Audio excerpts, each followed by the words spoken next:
I would appraise this book actually at about $40,000. Let me tell you, you are lucky. You probably saved my job. Well, you can thank me with some chocolate or something. If you've watched more than a handful of episodes of Pawn Stars, you already know her.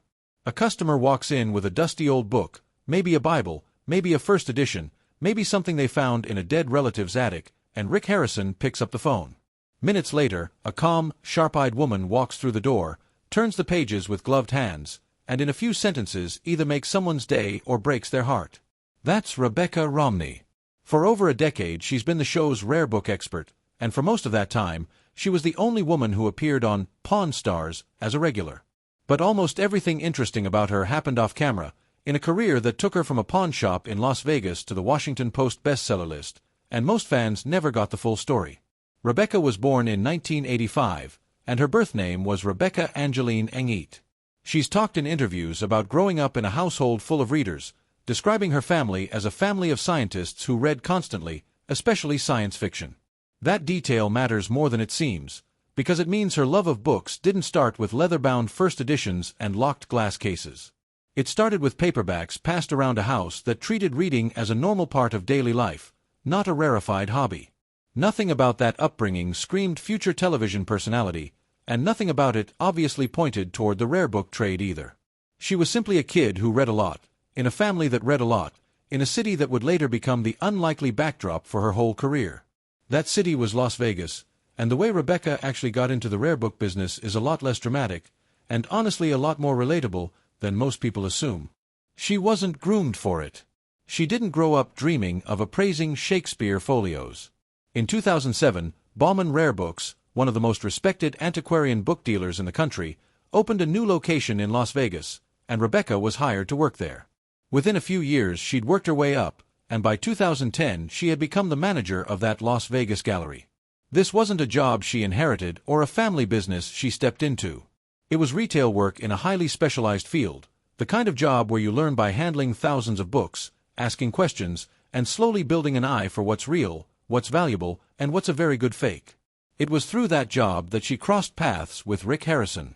Rick had been running the gold and silver pawn shop since 1989, and Las Vegas isn't exactly overflowing with antiquarian booksellers, so when customers started bringing rare books and historical documents into the shop, Bauman Rare Books and its new manager were a natural connection.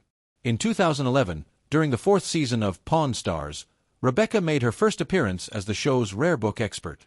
She wasn't cast through some open call or discovered by a producer scouting talent. She was already the person Rick and his team would have called anyway, television cameras or not. The show just decided to point a camera at a relationship that already made sense. What made Rebecca stand out immediately wasn't flash. It was the opposite. Where some of the show's other experts leaned into theatrics, big reveals, dramatic pauses before revealing a price, Rebecca had a different energy entirely. She spoke plainly.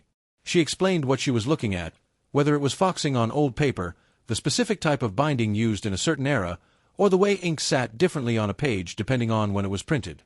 She could tell someone their treasured family heirloom was a well-made reproduction worth a few $100s, or that a beat-up old paperback was secretly worth thousands, and she delivered both kinds of news with the same even, unhurried tone.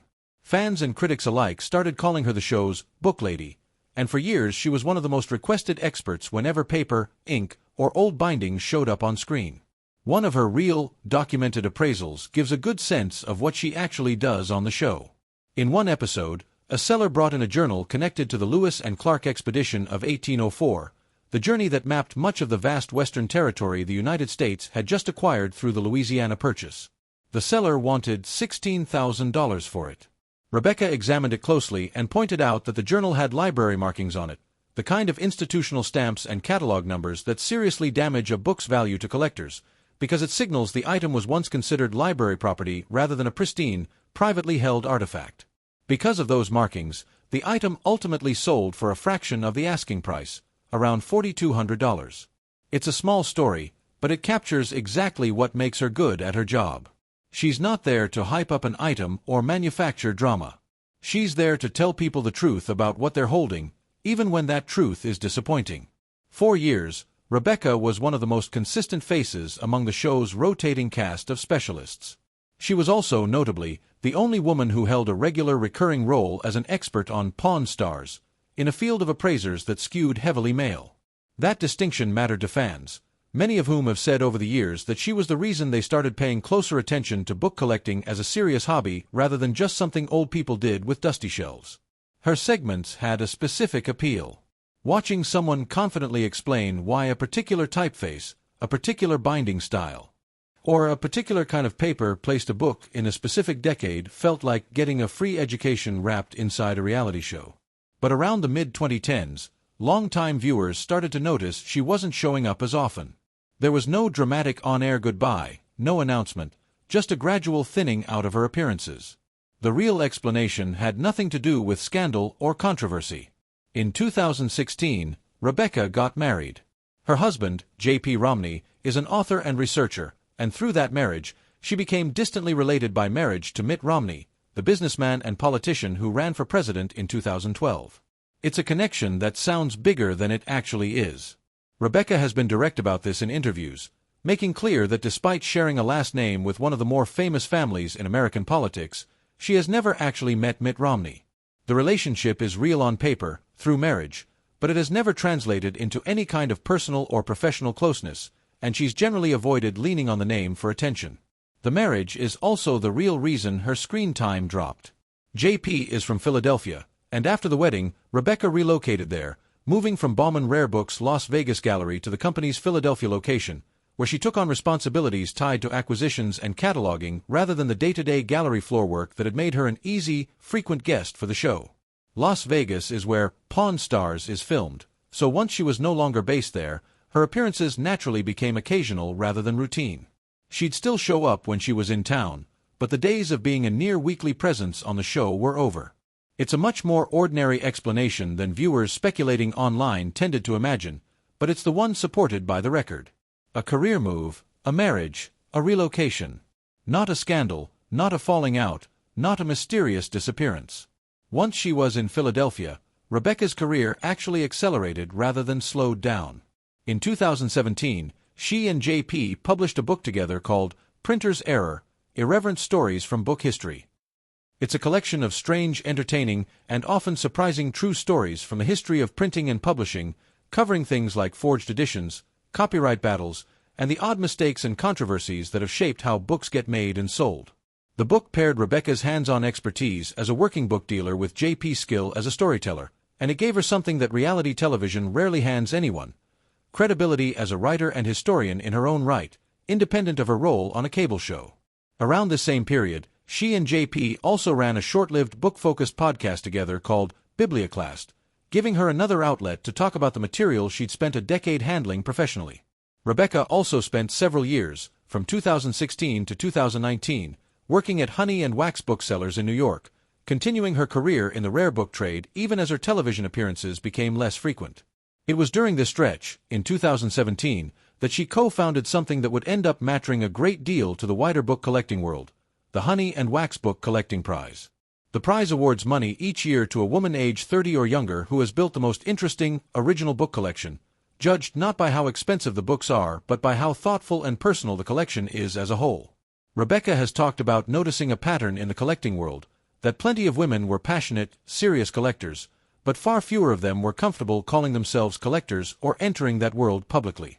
The prize was built specifically to change that dynamic, to give younger women collectors a reason to take their own shelves seriously and a platform to talk about them. By 2019, Rebecca was ready to build something of her own rather than working within someone else's shop. That year she co-founded Type Punch Matrix, a rare book firm based in Silver Spring, Maryland, just outside Washington, D.C., where she and her family had settled. Unlike a lot of antiquarian bookshops that lean heavily into an old-fashioned, exclusive image, Type Punch Matrix positioned itself as something a little more contemporary and a little more willing to challenge the conventions of a field that has historically been dominated by older men. The company deals in serious high-value material, everything from early printed books to modern rarities, and it gave Rebecca a platform where she wasn't just evaluating other people's collections on camera, she was actively building and shaping the market herself. Even while she was building her own business, Rebecca kept one foot in the wider public conversation about books.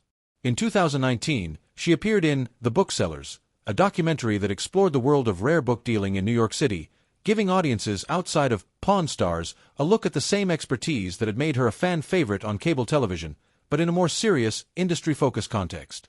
That same year, she wrote the foreword for a reissue of Suzette Haydn Elgin's science fiction novel, The Judas Rose, published by the Feminist Press, a nod back to the science fiction reading household she grew up in. And despite having relocated across the country, she never fully left Pawn Stars behind. She returned for occasional appearances in later seasons, including a notable stretch in season 14 that was compiled into a fan-favorite segment showing her going through half a dozen old books in one sitting, clearly enjoying herself. She also appeared in season 18 and later joined the crew again for an episode of the spin-off series Pawn Stars Do America, filmed in Washington, D.C., where she was able to appraise items without having to fly across the country to do it. Longtime fans who worried she'd vanished for good got these periodic reminders that she hadn't really gone anywhere, she'd just changed cities. The biggest chapter of Rebecca's career, though, came in 2025, and it had almost nothing to do with television. That February, she published Jane Austen's Bookshelf, a rare book collector's quest to find the women writers who shaped a legend, through Simon & Schuster. The book grew out of something surprisingly personal. Rebecca has described how, a few years before writing it, she bought a beautiful edition of Evelina, an 18th-century novel by Frances Burney, a writer she knew of but had never actually read. Digging into it, she realized that Jane Austen likely borrowed the phrase Pride and Prejudice from Burney's second novel, Cecilia. That discovery sent her down a much bigger rabbit hole. As a professional book dealer who had spent nearly 2 decades handling rare volumes, Rebecca realized she had never actually read most of the women writers who had directly influenced Austen, despite Austen herself referencing and admiring them throughout her own novels. Jane Austen's Bookshelf became Rebecca's attempt to fix that gap, both for herself and for readers. Each chapter of the book focuses on a different overlooked woman writer from Austen's era: Frances Burney, Anne Radcliffe, Charlotte Lennox, Charlotte Smith, Hannah More, Elizabeth Inchbald, Hester Lynch Thrale Piozzi, and Maria Edgeworth. These were writers who, in their own time, were genuinely famous, widely read, and commercially successful, women whose books Austen directly referenced and drew from in her own novels. Over time, though, most of them faded out of print and out of the literary canon almost entirely, while Austen herself became one of the most celebrated novelists in the English language. Using her skills as a rare book dealer, Rebecca tracked down original editions of these forgotten authors' works, essentially rebuilding, book by book, a physical version of the reading shelf that would have surrounded Jane Austen while she was writing. The book blends personal narrative, literary history, and Rebecca's specific expertise in the physical objects themselves, using details from the books as artifacts, not just as texts, to make her case for why these women deserve to be remembered. The response to Jane Austen's Bookshelf was significant. It became a USA Today bestseller and was named one of the Washington Post's best books of the year. The Wall Street Journal praised how Rebecca brought a rare book dealer's specific insight to literary history, finding clues to Austen's influences in the physical books themselves rather than relying purely on academic analysis. Author Elizabeth Gilbert, known for Eat, Pray, Love, offered praise for the book as well, describing it as combining wit, mystery, and genuine detective work with a restoration of reputation for a group of important women writers who never should have been forgotten in the first place. For a woman whose public identity had been built, at least initially, around a recurring role on a reality television show about a pawn shop, it was a striking full-circle moment. The same skills that let her spot a forged signature or identify a first edition on camera turned out to be exactly the skills needed to reconstruct a piece of literary history that had quietly slipped away. What's easy to miss, looking back at Rebecca Romney's actual career rather than the exaggerated online rumors that have occasionally followed her, is how consistent she's actually been. There was no scandal that ended her time on Pawn Stars, no federal investigation, no dramatic on-air vanishing act. What actually happened is a lot more grounded and, honestly, a lot more impressive. A woman took an unglamorous retail job at a rare book dealer in Las Vegas, became good enough at it to be trusted with routinely valuable, sometimes historically significant material, got a lucky break when a local pawn shop needed a books expert for a new cable show, and used that platform not as an endpoint but as one part of a much longer career. She kept working, kept dealing books professionally even as her television appearances slowed down, co-founded a prize meant to open the collecting world up to more people, started her own firm, and eventually wrote a genuinely acclaimed book that has nothing to do with pawn shops at all. Rebecca still keeps her personal life fairly private. She's mentioned having 2 children, but hasn't shared their names or ages publicly, and she rarely discusses her marriage or her distant connection to the Romney political family in interviews, generally redirecting those conversations back toward books, collecting, and the writers she spent her career trying to understand. It's a deliberate kind of quiet that fits everything else about her public presence. On Pawn Stars, she never needed to raise her voice or manufacture excitement to hold a room's attention. She just needed to know more about what was in front of her than anyone else in it. That same quality has carried her from a pawn shop counter in Las Vegas to bestseller lists more than a decade later, and it's a far more compelling story than any invented scandal could have been.